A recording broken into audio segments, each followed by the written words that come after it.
Misalnya kata penjual, "Saya jual kepadamu satu box mobil dengan harga Rp1.500.000. Setelah transaksi disetujui, pembeli membayarnya waktu itu juga walaupun boxnya belum ada. Jadi salam ini jual beli utang dari pihak penjual dengan kontan dari pihak pembeli. Karena uangnya sudah dibayar sewaktu akad atau dengan perkataan lain, salam adalah jual beli berupa pesanan. Juga disebut down payment. Artinya penyetoran sebagian harga pembelian sebagai bukti kepercayaan. Namun hal ini perlu bukti pembayaran yang sah berupa kwitansi atau catatan yang ditanda tangani penerima uang. Rukun salam. Pertama ada muslam atau pembeli. Kedua muslam ilaih atau penjual. Ketiga modal atau uang. Keempat muslam fi'ihi atau barang. Dan yang kelima sigat atau ucapan.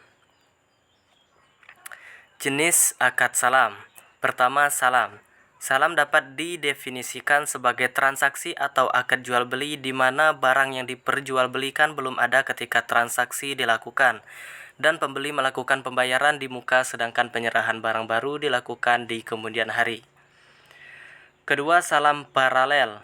Salam paralel artinya melaksanakan dua transaksi salam, yaitu antara pemesanan pembeli dan penjual serta antara penjual dengan pemasok atau supplier atau pihak ketiga lainnya. Melaksanakan transaksi bai' salam antara bank dan nasabah dan antara bank dan supplier atau pihak ketiga lain secara simultan. Hal ini terjadi ketika penjual tidak memiliki barang pesanan dan memesan kepada pihak lain untuk menyediakan barang pesanan tersebut.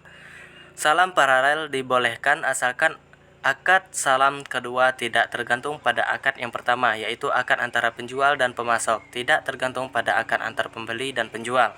Jika saling tergantung atau menjadi syarat, tidak diperbolehkan.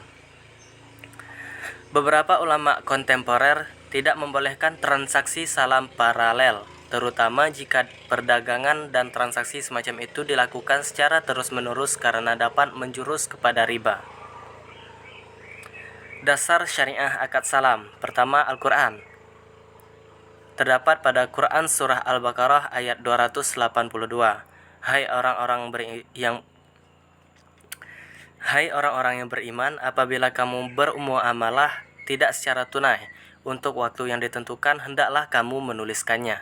Dalam kaitan ayat tersebut, Ibnu Abbas menjelaskan keterkaitan ayat tersebut dengan transaksi bai' salam. Hal ini tampak jelas dari ungkapan beliau, "Saya bersaksi bahwa salaf atau salam yang dijamin untuk jangka waktu tertentu telah dihalalkan oleh Allah pada kitabnya dan diizinkannya." Ia lalu membaca ayat tersebut di atas. Kemudian Al-Hadis. Ibnu Abbas meriwayatkan bahwa Rasulullah SAW datang ke Madinah di mana penduduknya melakukan salaf atau salam dalam buah-buahan untuk jangka waktu 1, 2, 3 tahun. Beliau berkata, barang siapa yang melakukan salaf atau salam, hendaknya ia melakukan dengan takaran yang jelas dan timbangan yang jelas pula untuk jangka waktu yang diketahui. Aplikasi salam dalam perbankan. Bai' salam dapat diterapkan atau digunakan pada pembiayaan bagi barang industri dengan jangka waktu relatif pendek dan bank tidak ada niat untuk menjadikan barang-barang tersebut sebagai inventory atau simpanan, yakni persediaan atau barang jadi suatu perusahaan. Oleh karena itu dilakukanlah akad bai' salam kepada pembeli kedua, misalnya kepada bulog, pedagang pasar induk atau grosir. Inilah yang dalam perbankan Islam dikenal sebagai salam paralel. Salam paralel yang diterapkan dalam industri jelasnya sebagai berikut. Kalau bai' salam diaplikasikan atau diterapkan pada pembiayaan barang industri, misalnya produk garmen atau pakaian jadi, yang ukuran barang tersebut sudah diketahui umum, dengan cara saat nasabah mengajukan permohonan pembiayaan untuk pembuatan pakaian jadi, bank mereferensikan penggunaan produk tersebut. Hal ini berarti bank memesan pembuatan